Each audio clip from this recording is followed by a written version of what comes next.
नमस्कार दोस्तों, स्वागत है आप लोगों का एक और नए वीडियो में। आज हम लोग बिहार बोर्ड 2027 एग्ज़ाम के लिए प्रिपेयर होने वाले हैं। आज हम लोग हिंदी के अध्याय 9 प्रगीत और समाज पढ़ने वाले हैं, जिसके लेखक नामवर सिंह है। इसमें महत्वपूर्ण वस्तुनिष्ठ यानी वीवीआई ऑब्जेक्टिव क्वेश्चन है। 20 वीवीआई ऑब्जेक्टिव क्वेश्चन है। आप लोग कितना सही कर पाते हैं कमेंट करके ज़रूर बताइएगा। चलिए बढ़ते हैं पहले लेखक परिचय की तरफ। लेखक परिचय हम लोग पहले देखते हैं। इस जो कहानी है प्रगीत और समाज के लेखक कौन है? डॉक्टर नामवर सिंह है। इनका जन्म 28 जुलाई 1927 को हुआ। जन्म स्थान इनका जो जन्म स्थान है वह है जीयनपुर, वाराणसी, उत्तर प्रदेश में। शिक्षा इन्होंने क्या कितना पढ़ाई किया, मतलब कि बीए किए हुए हैं, एमए किए हुए हैं, पीएचडी किए हुए हैं। कहाँ से? बीएचयू से पीएचडी किए हुए हैं। प्रसिद्ध है हिंदी के महान आलोचक एवं निबंधकार। अगर पूछे जाए कि हिंदी के महान आलोचक एवं निबंधकार कौन है, तो डॉक्टर नामवर सिंह है। पुरस्कार साहित्य अकादमी पुरस्कार कब दिया गया था? 1971 में। एक बार और देख लीजिए। जो है कहानी, उसका लेखक है डॉक्टर नामवर सिंह। जन्म 28 जुलाई 1927, क्योंकि आधा से ज़्यादा क्वेश्चन लेखक परिचय से ही पूछा जाता है। जन्म 28 जुलाई 1927 को हुआ। स्थान जीयनपुर, वाराणसी, उत्तर प्रदेश में। शिक्षा बीए, एमए और पीएचडी किए हुए हैं बीएचयू से। प्रसिद्ध हिंदी के महान आलोचक एवं निबंधकार के लिए हैं। और पुरस्कार इनको दिया गया है साहित्य अकादमी पुरस्कार। कब दिया गया था? 1971 में। इसको रट लीजिएगा, ये आने के चांस है। चलिए बढ़ते हैं क्वेश्चन नंबर 1 की तरफ। क्वेश्चन नंबर 1 है, पहला क्वेश्चन है, जनयुग पत्रिका के संपादक कौन थे? Option number A Ganesh Shankar विद्यार्थी, ऑप्शन बी अवज्ञेय जी, बालकृष्ण भट्ट या नामवर सिंह। तो ऑप्शन नंबर डी हो जाएगा राइट आंसर। जनयुग पत्रिका के संपादक नामवर सिंह थे। चलिए बढ़ते हैं क्वेश्चन नंबर दूसरे की तरफ। क्वेश्चन नंबर दूसरा है, आलोचक त्रैमासिक के प्रधान संपादक कौन थे? बालकृष्ण भट्ट थे, नामवर सिंह थे, चंद्रधर शर्मा गुलेरी जी थे या जयप्रकाश नारायण थे। तो ऑप्शन नंबर बी हो जाएगा राइट आंसर। आलोचना त्रैमासिक के प्रधान संपादक नामवर सिंह थे। चलिए बढ़ते हैं क्वेश्चन नंबर थर्ड की तरफ। क्वेश्चन नंबर तीसरा है, नामवर सिंह का जन्म कब हुआ था? पहले स्लाइड में हम लोगों ने लेखक परिचय के बारे में पढ़ा था। देखिए तीसरे क्वेश्चन में आ गया है कि नामवर सिंह का जन्म कब हुआ था। 28 जुलाई 1927 को हुआ, 20 जनवरी 1925 को हुआ, 27 मई 1926 को हुआ या 22 मई 1925 को हुआ। तो ऑप्शन नंबर ए हो जाएगा बिल्कुल राइट आंसर। नामवर सिंह का जन्म 28 जुलाई 1927 को हुआ। कहाँ हुआ? वाराणसी, उत्तर प्रदेश में। चलिए बढ़ते हैं क्वेश्चन नंबर फोर्थ की तरफ। क्वेश्चन नंबर चौथा है, नामवर सिंह के गुरु जी कौन थे? हजारी प्रसाद द्विवेदी थे, ऑप्शन बी रामचंद्र शुक्ल थे, ऑप्शन सी महावीर प्रसाद द्विवेदी थे या ऑप्शन डी इनमें से कोई नहीं थे। तो ऑप्शन नंबर ए हो जाएगा राइट आंसर। जो नामवर सिंह के गुरु थे वो हजारी प्रसाद द्विवेदी थे। चलिए बढ़ते क्वेश्चन नंबर 5 की तरफ। क्वेश्चन नंबर 5 है, प्रगीत और समाज के लेखक कौन है? बालकृष्ण भट्ट है, जयप्रकाश नारायण है, नामवर सिंह है या उदय प्रकाश है। आप लोग को पता होगा प्रगीत और समाज के लेखक नामवर सिंह है। चलिए बढ़ते हैं क्वेश्चन नंबर 6 की तरफ। क्वेश्चन नंबर छठा है, नामवर सिंह ने बीए तथा एमए की शिक्षा कहाँ से ली? जेएनयू से ली, बीएचयू से ली, डीयू से ली या इलाहाबाद विश्वविद्यालय से ली। तो पहले स्लाइड में लेखक परिचय जहाँ बता रहा था वहाँ बताया था कि एमए और बीए और पीएचडी कहाँ से किए हुए हैं? बीएचयू से किए हुए हैं। चलिए बढ़ते हैं क्वेश्चन नंबर 7 की तरफ। क्वेश्चन नंबर 7 है, प्रगीत कैसा काव्य है? कैसा काव्य है बताइए।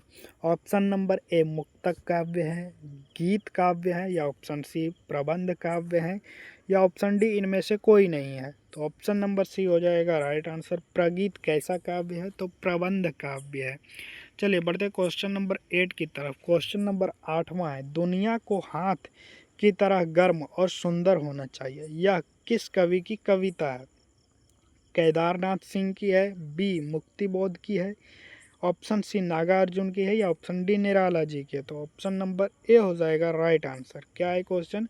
कि दुनिया को हाथ की तरह गर्म और सुंदर होना चाहिए, यह किस कवि की कविता है? तो केदारनाथ सिंह जी की कविता है। चलिए बढ़ते हैं क्वेश्चन नंबर 9 की तरफ। क्वेश्चन नंबर 9 है, रामचंद्र शुक्ल के काव्य सिद्धांत का आदर्श कौन सा काव्य है?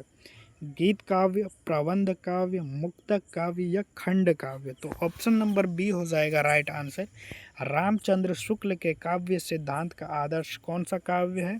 तो प्रबंध काव्य है। चलिए बढ़ते हैं क्वेश्चन नंबर 10 की तरफ। क्वेश्चन नंबर 10 है, सहर्ष स्वीकारा है कविता के रचयिता कौन है? सहर्ष स्वीकारा है कौन है? नागार्जुन है, ऑप्शन बी मुक्तिबोध है, ऑप्शन सी केदारनाथ सिंह है या ऑप्शन डी त्रिलोचन है? तो ऑप्शन नंबर बी हो जाएगा राइट आंसर। सहर्ष स्वीकारा है कविता के रचयिता कौन है? मुक्तिबोध है। चलिए बढ़ते हैं क्वेश्चन नंबर 11 की तरफ। क्वेश्चन नंबर 11 है, नामवर सिंह को किसके लिए प्रतिमान पर साहित्य अकादमी पुरस्कार मिला? कहने का अर्थ है नामवर सिंह को कविता के नए प्रतिमान पर साहित्य अकादमी पुरस्कार कब मिला? ये भी एक क्वेश्चन बन सकता है कि किस पे मिला साहित्य अकादमी पुरस्कार? तो कविता के नए प्रतिमान पर। कब मिला? पहले स्लाइड में देखा, फिर देख रहे हैं 1970 में, 1971 में, 1972 में या 1974 में? तो ऑप्शन नंबर बी हो जाएगा राइट आंसर। नामवर सिंह को कविता के नए प्रतिमान पर साहित्य अकादमी पुरस्कार कब मिला? 1971 में मिला। चलिए बढ़ते क्वेश्चन नंबर 12 की तरफ। क्वेश्चन नंबर 12 है, एक सेकंड दोस्तों, क्वेश्चन नंबर 12 है, तीन गई रीढ़ किसकी कविता है? तन गई रीढ़ किसकी कविता है? ऑप्शन ए मुक्तिबोध की है, ऑप्शन बी नागार्जुन के, ऑप्शन सी त्रिलोचन की है, ऑप्शन डी निराला की है? तो ऑप्शन बी हो जाएगा राइट आंसर। तन गई रीढ़ किसकी कविता है? तो नागार्जुन जी की कविता है। चलिए बढ़ते क्वेश्चन नंबर 13 की तरफ। क्वेश्चन नंबर 13 है, नामवर सिंह 1970 में किस विश्वविद्यालय से हिंदी विभागाध्यक्ष नियुक्त हुए? बीएचयू में, ऑप्शन बी इलाहाबाद विश्वविद्यालय में, ऑप्शन सी दिल्ली विश्वविद्यालय में या ऑप्शन डी जोधपुर विश्वविद्यालय में? नामवर सिंह 1970 में किस विश्वविद्यालय में हिंदी विभागाध्यक्ष नियुक्त हुए? तो ऑप्शन नंबर डी हो जाएगा राइट आंसर, जोधपुर विश्वविद्यालय। जोधपुर विश्वविद्यालय में नामवर सिंह 1970 में, किस वर्ष? 1970 में विश्वविद्यालय में हिंदी विभागाध्यक्ष नियुक्त हुए थे। चलिए बढ़ते क्वेश्चन नंबर 14 की तरफ। क्वेश्चन नंबर 14 है, नामवर सिंह का जन्म कहाँ हुआ था? पहले स्लाइड में देखा था वाराणसी उत्तर प्रदेश, और जगह का नाम जीयनपुर, शाहजहाँपुर, औरंगाबाद या लखनऊ में? तो ऑप्शन नंबर ए हो जाएगा राइट आंसर, जो जीयनपुर। नामवर सिंह का जन्म कहाँ हुआ? जीयनपुर, वाराणसी उत्तर प्रदेश में। और कब हुआ है वो आप लोग को कमेंट करना है। चलिए बढ़ते हैं क्वेश्चन नंबर 15 की तरफ। क्वेश्चन नंबर 15 है, दूसरी परंपरा की खोज किसकी रचना है? ऑप्शन ए दिनकर जी की है, ऑप्शन बी नामवर सिंह की है, ऑप्शन सी मुक्तिबोध की है या ऑप्शन डी बालकृष्ण भट्ट की है? तो ऑप्शन नंबर बी हो जाएगा राइट आंसर। दूसरी परंपरा की खोज किसकी रचना है? तो नामवर सिंह जी की रचना है। चलिए बढ़ते क्वेश्चन नंबर 16 की तरफ। क्वेश्चन नंबर 16 है, बकलम खुद किसकी रचना है? नामवर सिंह की है, ऑप्शन बी ओम प्रकाश वाल्मीकि जी की है, ऑप्शन सी उदय प्रकाश की है या ऑप्शन डी मलयज की है? तो ऑप्शन नंबर ए हो जाएगा राइट आंसर, बलकम खुद। कौन सा रचना? बलकम खुद किसकी रचना है? तो नामवर सिंह की है। चलिए बढ़ते हैं क्वेश्चन नंबर 17 की तरफ। क्वेश्चन नंबर 17 है, कामायनी के कवि कौन है? इसको वेरी वेरी इंपॉर्टेंट में रखिए दोस्तों, ये एग्जाम में आने के पूरे चांसेस के। कामायनी के कवि कौन है? पंत है, प्रसाद है, निराला है या महादेवी वर्मा है?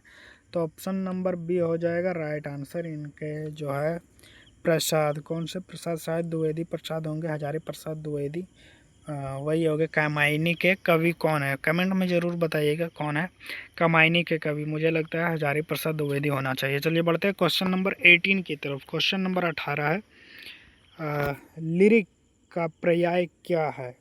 ऑप्शन ए प्रगीत है, बी कथा है, सी जीवनी है या डी कल्पना है? तो लिरिक का पर्याय क्या है?